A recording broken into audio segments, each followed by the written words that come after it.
Vou dar um recado importante da 1xBet para você que está ligado aqui nos canais da plataforma Atenção Vascaínos.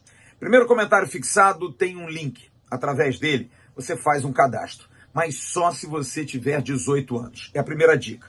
Segunda dica, você precisa ter responsabilidade. Não gaste aquilo que você não tem. Isso é fundamental.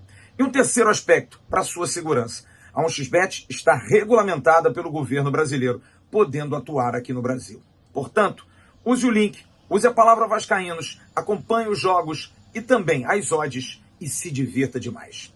1xBet, que é patrocinadora de grandes clubes, campeonatos e entidades esportivas e também aqui da plataforma Atenção Vascaínos. Salve, torcedor vascaíno! Bom dia! É um prazer estar com você por aqui nessa quinta-feira pela manhã, nesse espaço tão saudável que a gente tem aqui no Ave Mais, para poder trazer assuntos aleatórios, sempre em relação ao Vasco, e nem sempre com bola rolando, que todo mundo que acompanha o meu trabalho aqui sabe que é o que eu gosto de falar. E hoje eu quero trazer mais uma vez aqui para você, torcedor, uma reflexão. Não é nada dirigido, não é nada para beneficiar ou prejudicar alguém, é apenas para ter o entendimento que eu vou querer o retorno de vocês aí nos comentários. A partir dos comentários, eu vou poder ter uma ideia o que aconteceu no universo, no meio do Vasco, para que essa opinião ficasse de uma forma tão evidente diante de toda a torcida do Vasco. Bom, onde é que eu quero chegar, torcedor? Eu tive a oportunidade, essa semana, segunda e terça, de passar aí 2 dias no Rio de Janeiro. E em todos os locais que eu estava aí junto com a galera do canal, o que eu mais ouvi foi sobre o Grego. Coisas do tipo, quando que o Grego assume? O Grego tem que chegar logo. Tem que vender para o Grego. O Grego e o Grego. E aí, torcedor, eu quero trazer essa reflexão aqui, porque eu não sei em que momento que o torcedor do Vasco entende que o Grego é definitivamente o melhor que tem a ser feito nessa nova venda da SAF. E olha, que eu, num primeiro momento, baseado em quê? Baseado em nada. Porque nós não temos acesso a propostas, a projetos, a cifras. Mas eu também estou no meio dessa galera, só para deixar claro. Só que eu estou no meio dessa galera, mas sabe aquela história dos pontinhos de interrogação que fica na cabeça? A minha cabeça está cheia de pontos de interrogações. E muita gente, eu percebo, torcedor, que não tem essas indagações. Para a maioria esmagadora do torcedor do Vasco, pode aparecer um árabe e colocar 10 bilhões de reais no Vasco. Pois o torcedor do Vasco não quer saber. O torcedor do Vasco, na sua maioria, entendeu que o Grego é o melhor caminho. Será que é porque o Grego, na Grécia, tem um time que tem resultados esportivos? A gente sabe que o Olympiacos aí vem tendo resultados esportivos desde que ele assumiu. Será que é porque na Inglaterra, o Nottingham Forest, que é o time dele, também vem fazendo uma boa Premier League, um time que já era tradicional há décadas passadas e agora está tentando retornar? Tem também a questão do Gil Vicente, que daí já é menor lá em Portugal. Mas será que é porque ele é do meio da bola? Será que é por causa desse jeito dele de se impor, esse jeito de dirigente que o torcedor vascaíno conhece muito bem? Eu não preciso aqui trazer quem ele lembra. E parece que isso dá saudades, porque querendo ou não, a imagem do Eurico, num primeiro momento, e eu falo aqui com a maior tranquilidade, eu sei muito bem o que foi o Eurico de bom e o que foi o Eurico de ruim para o Vasco. Ninguém precisa me falar. Isso é algo que eu tenho muito claro nos meus pensamentos. Eu sempre falo que, na minha opinião, o Eurico foi o melhor dirigente da história do Vasco e o pior presidente da história do Vasco. Ah, isso é uma verdade absoluta? Não, é a minha verdade, que eu levo para o debate sem brigar com ninguém. Mas talvez o Grego, por trazer essa maneira do Eurico de se comportar, de ser um cara imponente, de um cara de brigar, de se manifestar, sabe, de estar presente de uma maneira diferente. Será que é isso que atrai o torcedor do Vasco para que seja o Grego?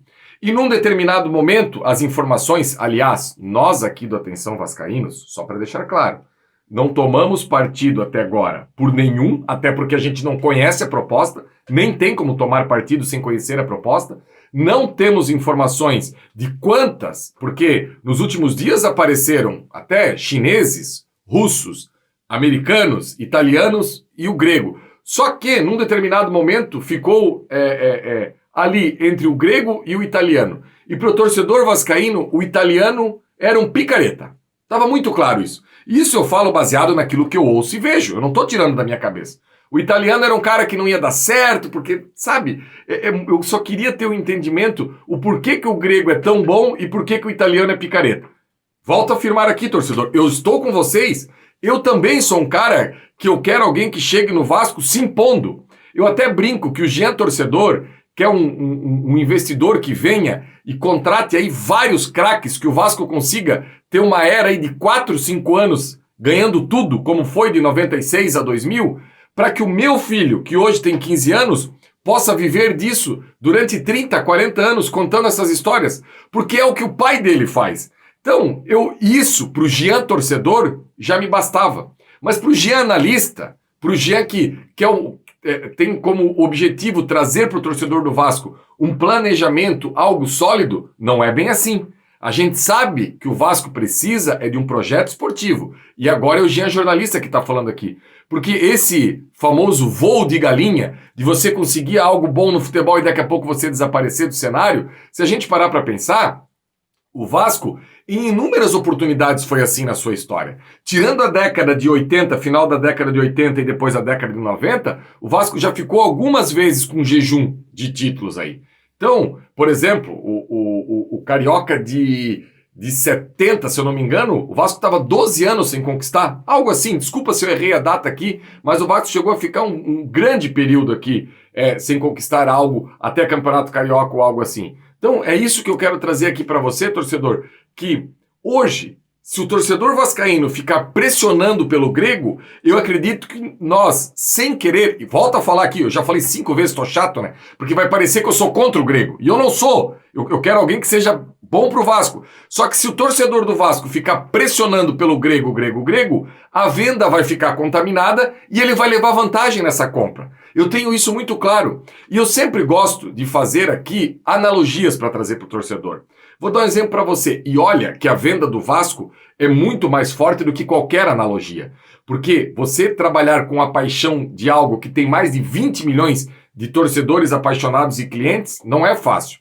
Mas o que a gente precisa ter um entendimento é que, por exemplo, quando se tem um imóvel que é de herança, que tem 6, 7 irmãos que querem resolver e vender logo, se todo mundo ficar pressionando para vender esse imóvel de uma maneira rápida, estiverem de acordo, daqui a pouco o cara vai conseguir barganhar.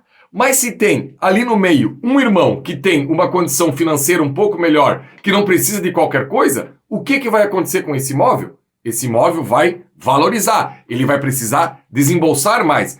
Então, eu vejo que, eu não sei se isso é uma forma deliberada ou não é deliberada, mas me parece que daqui a pouco o torcedor do Vasco está sendo usado para vender o clube de qualquer maneira. E eu não tenho dúvida nenhuma que o Vasco precisa ser vendido. Para ontem. Só que eu peguei um trauma tão grande da primeira venda que se for necessário esperar 30, 60, 90, 120 dias, eu aceito esperar. O que eu não quero é acontecer da outra vez que a gente imaginou que o Vasco sairia desse buraco e a gente de 700 milhões pulou para 1 bilhão e 200. Ou seja, piorou o cenário. Então, torcedor, a minha reflexão hoje aqui é, eu queria entender de você aí do outro lado com os comentários. Por que tem que ser o grego e colocar um ponto de interrogação? Será que não é melhor esperar mais propostas, debater mais, estudar mais? Porque se o Amodeu, naquela coletiva com o Pedrinho, falou que o nosso 25 tá ok, a gente não tá tão asfixiado, eu acho que esperar, e eu não tô falando aqui esperar 10 anos, 5 anos, 2 anos. Não, eu estou falando de esperar pouquíssimos meses para daqui a pouco ter uma negociação mais vantajosa e que a gente possa ter um crescimento mais sólido para frente. Então, é isso a reflexão que eu queria trazer para você aqui, torcedor. Para o torcedor vascaíno cuidar, para daqui a pouco essa onda em favor do grego não ser prejudicial ao nosso produto, que pode criar uma pressão, algo no mercado que até possíveis novos interessados possam correr e imaginar. Não, mas espera aí, se o torcedor, se o público, se é quem vai comprar, já está fechado com o cara, o que eu vou fazer lá? Eu acho que isso até pode espantar novos investidores. Só uma reflexão aqui para você, torcedor. Gostou da resenha? Por favor, senta o dedão no like, compartilhe nas suas redes sociais, deixe o seu comentário aí embaixo, que eu vou ler todos para tentar em algum momento ter um entendimento por que o grego virou esse fenômeno no meio do torcedor vascaíno. Tamo junto, galera. Um abraço e é sempre bom estar com você por aqui nesse Acorda Vascaíno.